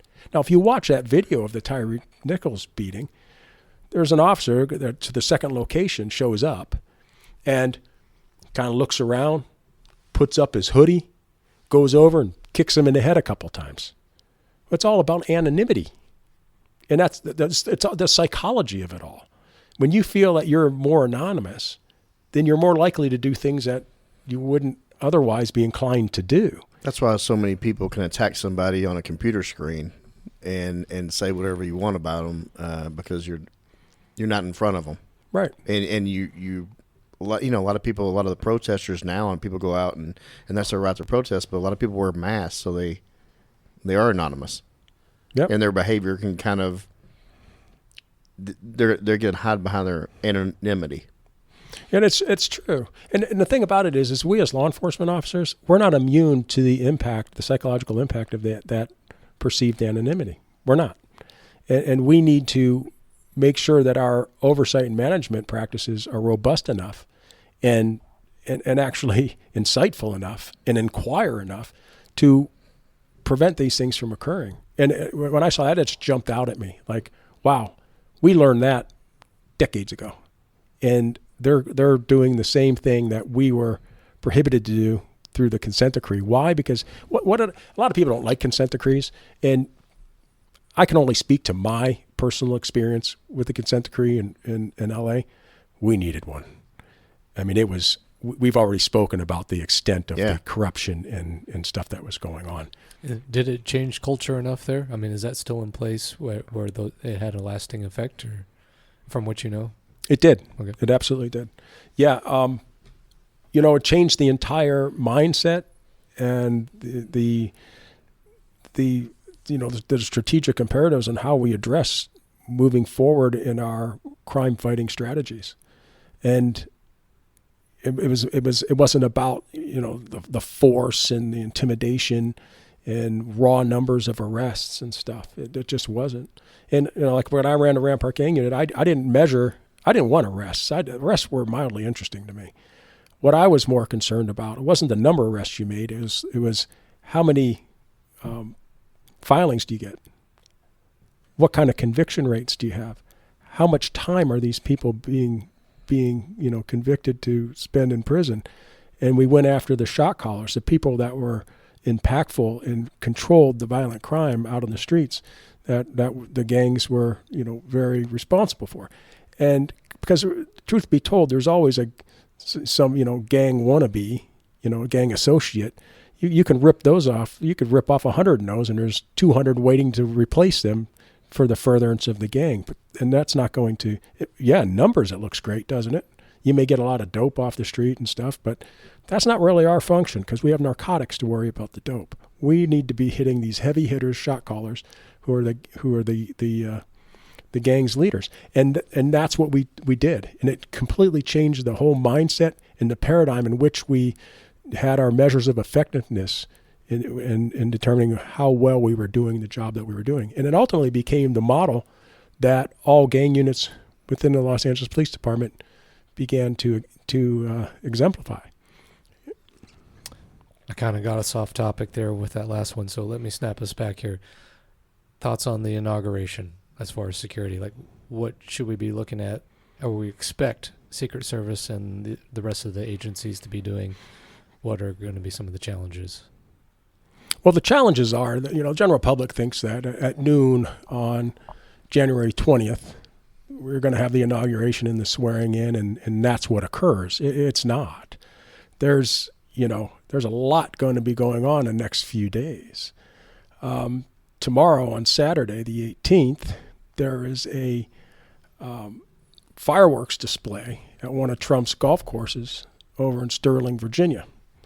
What is that? That's an open area. We've heard about we've had a golf course already involved in an attempt already, correct? So that's a concern. On Sunday, we have a Make America Great Again victory rally.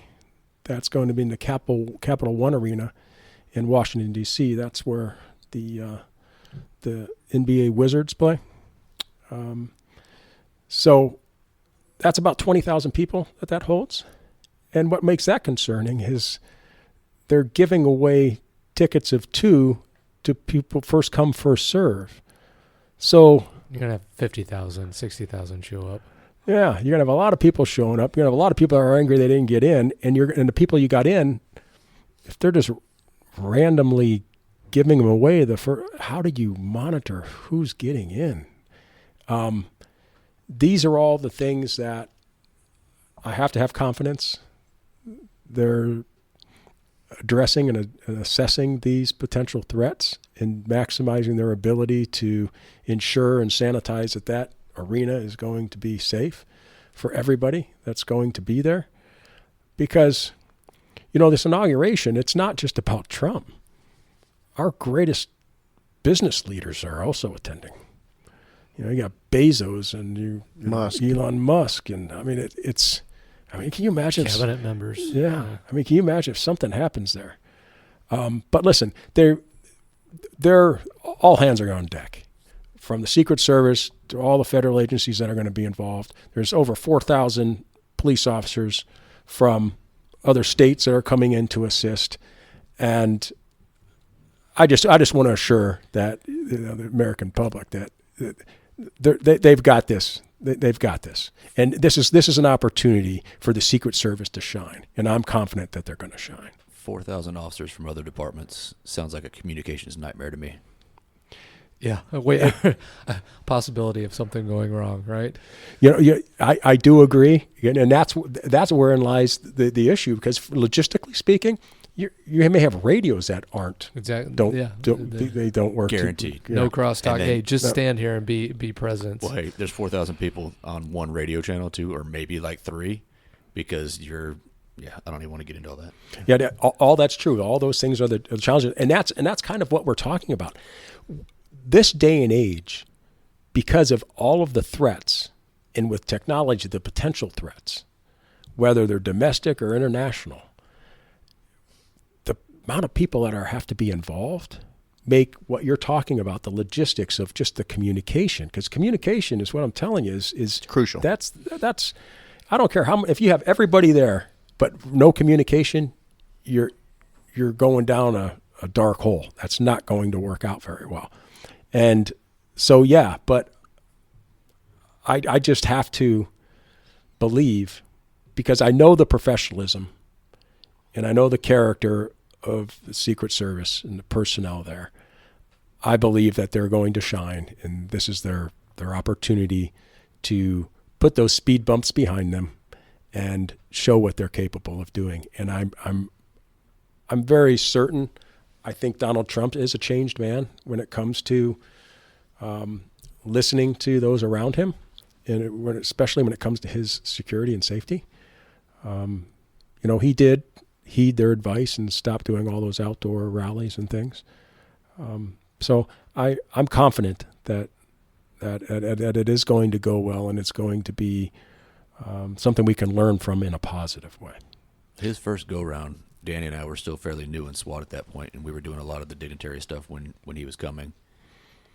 When he was campaigning. His scheduling was so horrible. Like, we knew he was coming, but we didn't know where he wanted to go or anything else until about 24 hours before. So when we're talking about how he gave a big heads up for this rally, and he's letting everybody know where he's going to be, that wasn't the same issues that we came across when we were dealing with him, because it was all, hey, this is last minute. Oh, he wants to add a stop here also. We're not doing this. We're doing this instead. Trying to plan for all that the way we do it, making sure that we know where we're going and how we're going to get there, and alternate routes for everything, and just everything that goes into that was so difficult with him because it was all last minute. And I've got a group of guys that are already working themselves to death just because that's who they are. And now I'm like, hey, we got to stay late today because there's no way we're going to do this in traffic, right? So we had to wait for traffic to die down. Now we're going to go take a look at everything. By the way, Dallas is under construction completely, so it's all going to change by the morning. So all that stuff would go into it, and it made it very, very difficult to deal with anything he was going to do because there was no heads up. So the fact that he's giving a heads up now is really awkward to me. That was not who he was before. So maybe he's completely changed the way he's doing everything. I think you're right. He's a changed man because, look how close he came to death. Really, that bullets whizzing by and clipping his ear. it didn't get that much closer. No, it doesn't.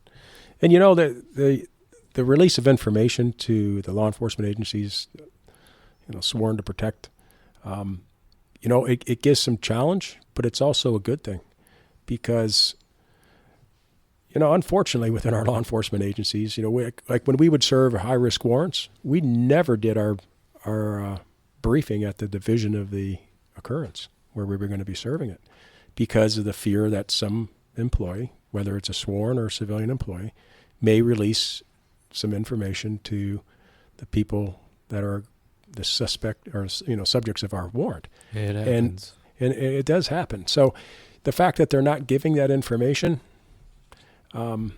yes, it's challenging because I remember doing a security detail for Alberto Fujimori, who was the president of Peru, and he came to Los Angeles, and he was a hated man. I mean, he was actually, charged and convicted for human rights violations and embezzlement and some stuff. But he was similar, where, we'd have him we call it the RON, remain overnight. And we'd have him there, and he'd tell us he wants to go shopping at some mall. I mean, and we didn't have any heads up. We're just trying to get people over the radio to get over to just in LA traffic. Yeah, and then we're going to take him there, and he was completely oblivious or didn't care what strains it put on us, and to what extent he was actually being, compromised and was vulnerable as a result of his, knee-jerk desires of wanting to go shopping. Impulsive. Impulsive. We had who was it from South America? One of the heads Bolsonaro. Oh yeah. The dude would literally we're moving the motorcade, and he would jump out of the car. And people would swarm him. And he would run to the crowd, and he'd already been stabbed or something crazy like that. So we were like, this guy cannot keep jumping out of the car. Like, who's in that car? Hold on to him, please. It was crazy. But then the shopping too. He brought a second plane just to fill with anything he bought here shopping. And so there were audibles, and changes in routes to take him shopping at different places. But that's extremely difficult when you're trying to plan. And now, obviously, the president is the bigger motorcade, right? You've got everything that goes into that one. So when it's just another head of state or the vice president, they always say the vice president gets everything the president does until he shows up and they don't have everything. So we have to fill in the blanks. But that was very interesting as far as, hey, I've never had somebody jump out of a motor. Like, we're moving, and they just slam on the brakes, and he's out of the car and into the crowd. And we're like, we can't do anything now. Like, we're stuck. Right. Well, you're dealing with somebody like that, and then you have Trump style of just, he does things off the fly, and he acts on impulse on engaging people in the community. JFK also, when he arrived at Love Field, he started going around and working the crowd that were waiting there, and there was plenty of people there. And the Secret Service was, I've listened to Clinton Hill talk, and they weren't ready for that, but they had to react on the actions that he did, because like you said before, he did what that was part of he needed to get the South, he needed to get more support in the South to get a second term, and that was part of it, was engaging with the community, and they had to act on the fly on that. And he, honestly, when he was in Fort Worth that morning for that breakfast, it was raining. It was raining in Dallas. And then it cleared up right before he landed at Love Field. And then they decided to go with the open top. Isn't that amazing? The weather could have dictated perhaps, what this outcome could have been. Things could have been very different had he not been assassinated. Yeah. It's and actually his last words, I understand, were a response to Nellie Conley turning back to him, saying, "Oh, did you think you'd get this kind of a reception from all these people?" His comments were his last words. And it's all pretty. It's crazy how one small little thing changed the course of history. Well, look at Trump turning his head when the shooter took those shots. We took a long journey through dignitary protection. I want to talk about your book you have coming out. Can you tell us a little bit about it? You bet. What it is it's called On Thin Ice, and essentially it's an insider's perspective and it's an honest perspective on the status of law enforcement, and it gives the reader a view into my personal background, because it's unique, and my professional experiences that give a better understanding of the actionable solutions that I provide in the book for law enforcement to be successful moving forward in the 21st century. When is this book coming out? It'll be out late April, early May. It's called On Thin Ice. On Thin Ice. Will it have a picture of you in hockey gear in the back? That has to be symbolic with your background. Yeah, I think there's been one photo of me playing hockey that's going to be part of the book. But it is, it's kind of a play off of both, because I do talk about the influence of hockey on who I became as a professional, law enforcement officer in my drive for excellence and to always exceed and go beyond, mere competence. Well, it helped mold who you are as a person and a professional. And then your many years of experience and, one of the largest departments in the country and all the failures that you saw firsthand. And, we should learn from our mistakes in this profession and in life. Right. Yeah, and I've looked at it, like I spoke earlier about how law enforcement is so insular that we don't like to look even to other agencies on how to improve. And I just got back from being over in Europe, where I spent some time with the police in London, England, as well as in Paris, France. And I watched how they conducted various operations and things. And it's very interesting how different the mindset is in the role that people within the profession see as their responsibility based on where they geographically are located in the world. It's interesting. And it's not only how they conduct themselves in their daily operations, but how they recruit, who they hire, what emphasis do they put on education, those sorts of things. Because it's really interesting. In law enforcement, I think it's 840 hours is the average number of hours you need to go through basic police training here in the United States. And, to give you some context to that, a cosmetologist, to apply for their license for cosmetology, they have to have 1,500 hours, nearly twice as many hours of training for a cosmetologist than a police officer. And, that's concerning. When you look at some of these Nordic countries, like Finland, they got 3 years, university undergraduate program. And then while they're in that program, they're being observed.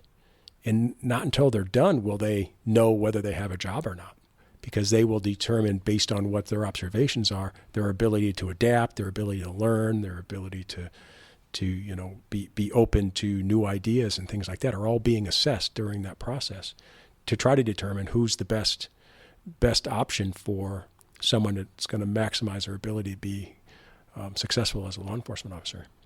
Yeah, well, the stakes are much higher in the law enforcement profession. Like, you mentioned cosmetology, the most you might end up with is a Karen haircut where you have to see the manager afterwards and you're pissed off and it grows back. In the law enforcement profession, you could lose your freedom over a mistake. Law enforcement today is seeing more prosecutions of officers than any other time in the history of law enforcement in this country. And at times, I've seen some of them which are legitimate, and prosecution is required in order to maintain accountability.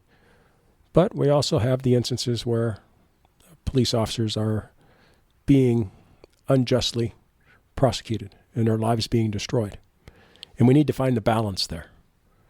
The reality is when police officers make that split-second decision to use lethal force, you can't use this hindsight, 2020 to evaluate them by. It's objective reasonableness. Would an officer with similar training experience under similar circumstances act in a similar way? If the answer is yes, we're good to go.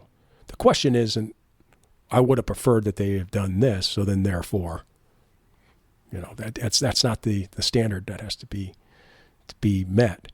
So, and we have to also understand that officers are going to make split-second decisions under rapidly unfolding tactical scenarios. And they're not required to be right all the time or make the most perfect decision all the time. That's not the standard. So it really, moving forward in this regard, officers need to hold themselves more accountable, ensure that their training, their mindset, and their vision of what their role in any particular incident is better evolved. But the community has to have realistic expectations too. It's kind of a reciprocated responsibility for moving forward from this point. The pendulum's going to have to swing in come back somewhere in the middle where we're talking about accountability and not, grievances of people that don't like the police. Jeff, I want to thank you again for coming to Dallas, flying in. I know you're really busy. You got a busy schedule. And I really hope you hit up the JFK Museum before you leave out of here. But I have a final question. The listeners sit back and listen from a 20-year-old kid, hockey star in Kent, Ohio, to getting arrested for disorderly. You made your way to the largest counties in the United States to work, and you work the roughest part of Los Angeles PD for many years. You commanded very high-profile units.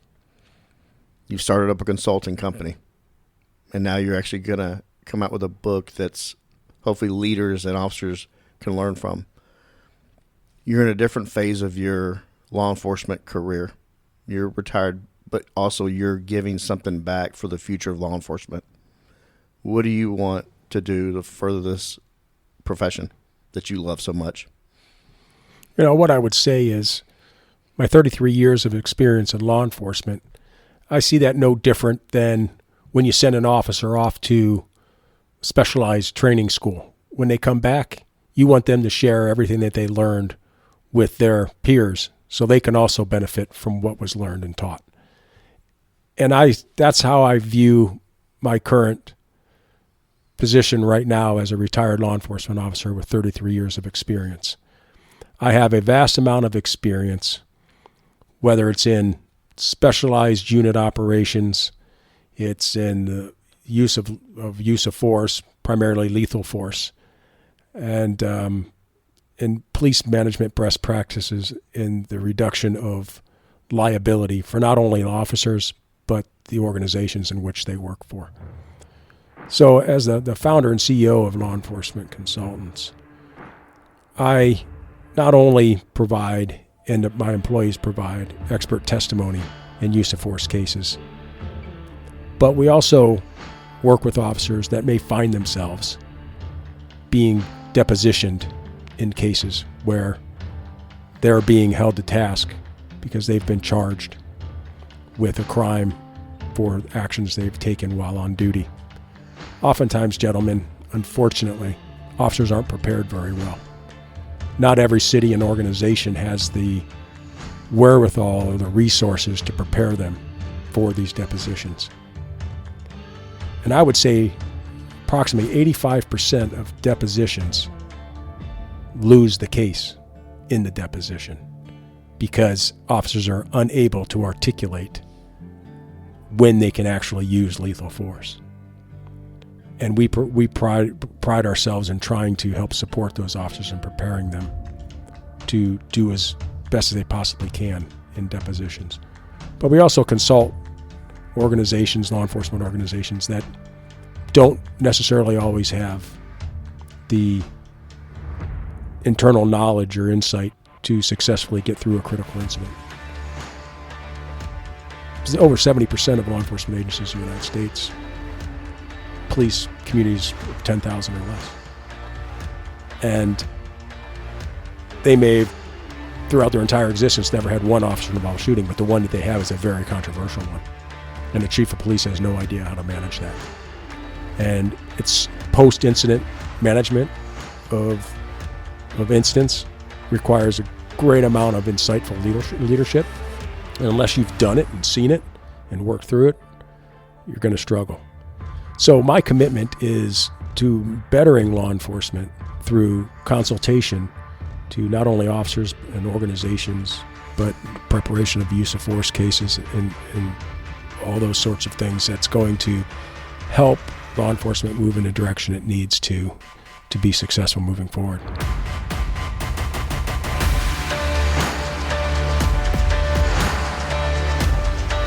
I will repeat with the greatest regret, 2 priests who were with President Kennedy say he has died of bullet wounds. Yeah, they just tried to kill President Trump. You might want to make a note of that. Well, we're aware of it.